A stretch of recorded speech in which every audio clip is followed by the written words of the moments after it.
प्यारे बच्चों, 9th class में पढ़ने वाले सभी उन बच्चों का स्वागत करते हैं। इसे ही हम लोग स्टार्ट कर रहे हैं जो आपकी वार्षिक परीक्षा है उसके लिए बहुत ही इम्पोर्टेंट क्वेश्चंस, हर एक चैप्टर से जो इम्पोर्टेंट क्वेश्चंस आपके लिए बन सकते हैं, आपके एग्जाम में देखने को मिल सकते हैं, वो सभी क्वेश्चंस हम लोग 1 बाय 1 डिस्कस करेंगे।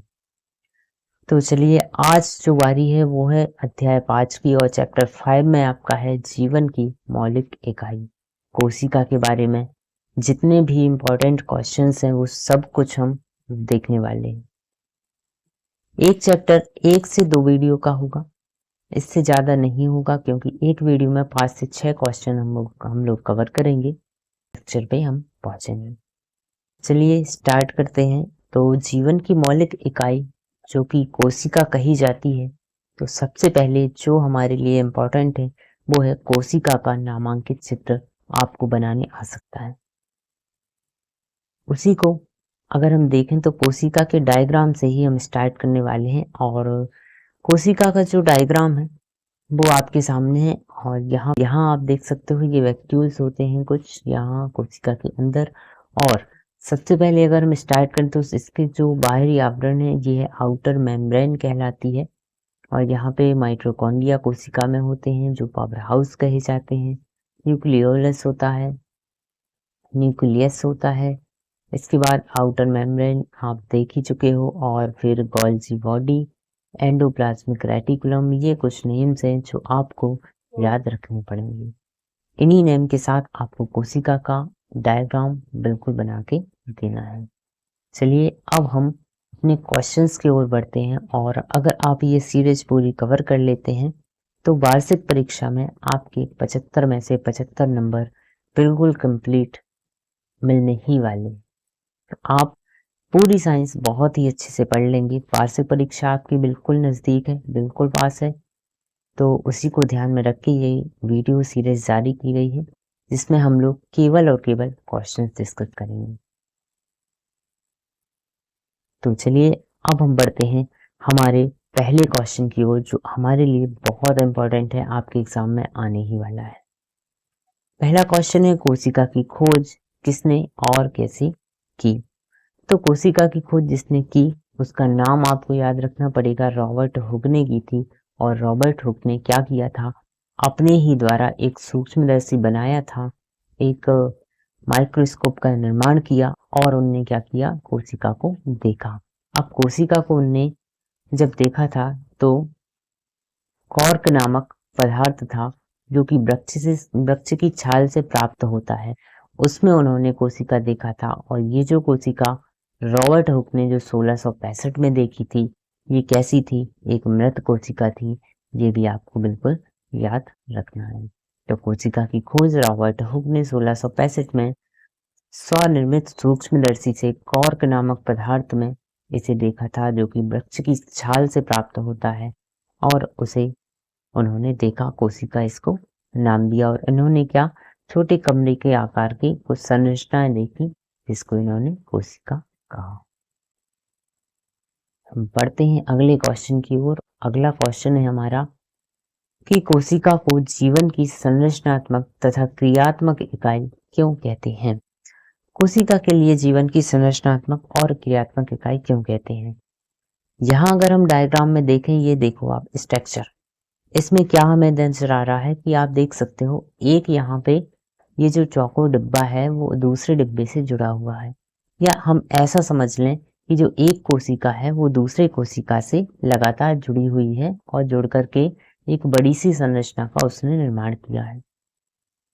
अब हमारा क्वेश्चन क्या है कि कोशिका को जीवन की संरचनात्मक इकाई क्यों कहते हैं और क्रियात्मक इकाई क्यों कहते हैं। तो पहले तो समझते हैं हम कि संरचनात्मक इकाई क्यों कहते हैं। संरचनात्मक इकाई इसीलिए कहते हैं क्योंकि कोई भी जीव हो, चाहे वो प्लांट हो या चाहे वो कोई जीवित वनस्पति हो या कोई जंतु हो, तो कोई भी जीवित वनस्पति हो या कोई भी जंतु हो, वो क्या करता है, उसमें जो उसका स्ट्रक्चर बनता है, उसकी संरचना बनती है, उसकी बॉडी बनती है, वो कोशिका के एक के बाद एक रिपीट होने से बनती है।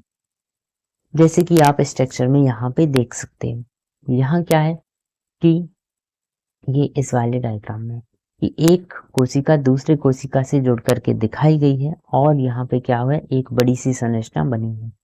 इसी कारण से जो कोशिका है उसको संरचनात्मक इकाई कहते हैं, क्योंकि ये जीवों की और प्लांट की, पौधों की क्या करती है, संरचना का निर्माण करती है। फिर दूसरा जो वर्ड आया है वो है क्रियात्मक इकाई क्यों कहते हैं। तो जितनी भी कोशिकाएं हैं और जितने भी जीव जंतु हैं, जितने भी पौधे हैं, उसमें कोशिका में जितने भी फंक्शंस होते हैं जीव जंतुओं में, वो सब कुछ कोशिका के द्वारा ही देखने को मिलते हैं, चाहे कोई से भी कार्य हो रहे हो। अब वो कार्य कौन से हैं, आपके श्वसन है, उत्सर्जन है और वृद्धि है। ये सब कैसे होते हैं, कोशिका के द्वारा ही नियंत्रित किए जाते हैं, कोशिका से ही होते हैं। इस कारण से कोशिका को संरचनात्मक और क्रियात्मक इकाई कहा जाता है। जीवित जंतु व वनस्पति की संरचना निर्माण कोशिका के द्वारा होता है तथा सभी जैविक कार्य जैसे उत्सर्जन, श्वसन आदि कार्य कोशिका के द्वारा होते हैं। इसीलिए कोशिका को जीवन की संरचनात्मक तथा क्रियात्मक इकाई कहा जाता है। प्रश्न नंबर 3 है,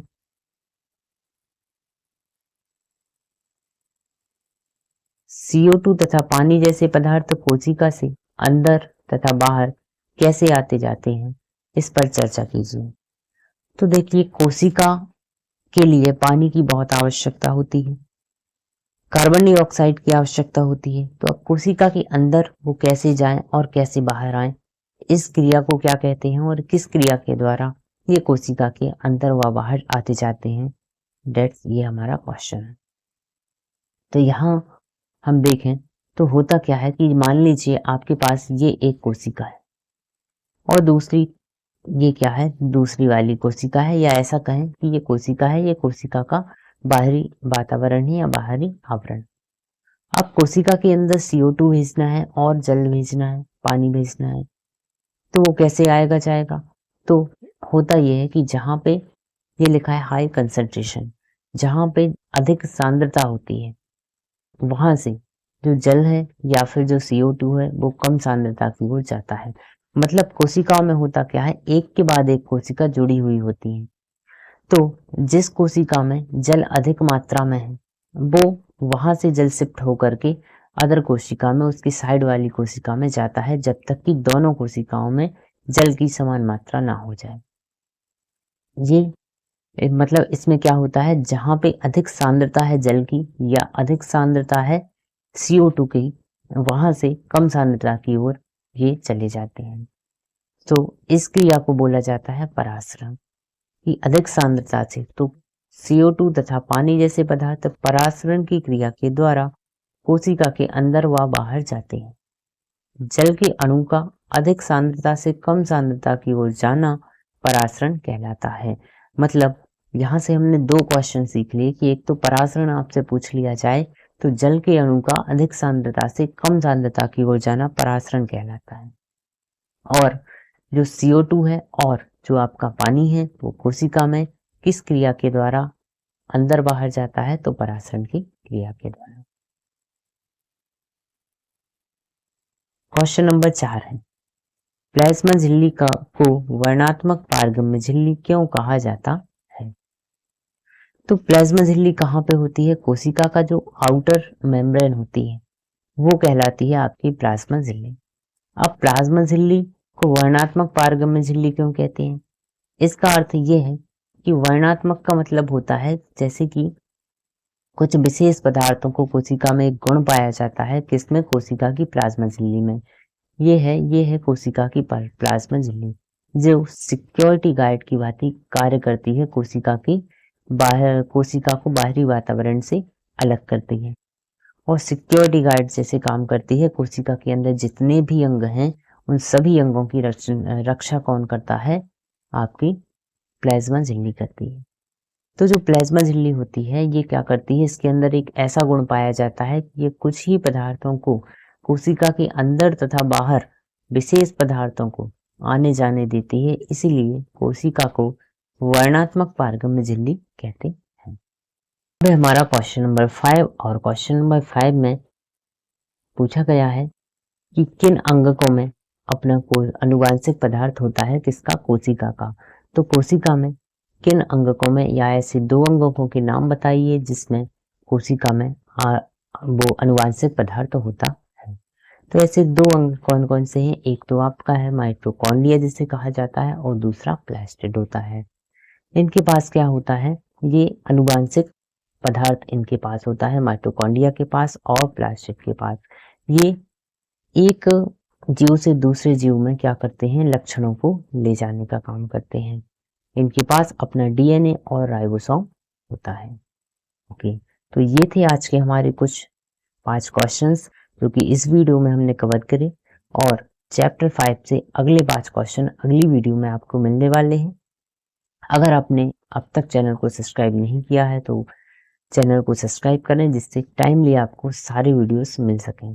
और ऐसे ही ये बहुत ही अच्छे नोट्स आपके लिए हैं जो आप तैयार कर सकते हो। एग्जाम में सभी क्वेश्चंस आने वाली ही क्वेश्चन हैं जो बार बार आते हैं एग्जाम में।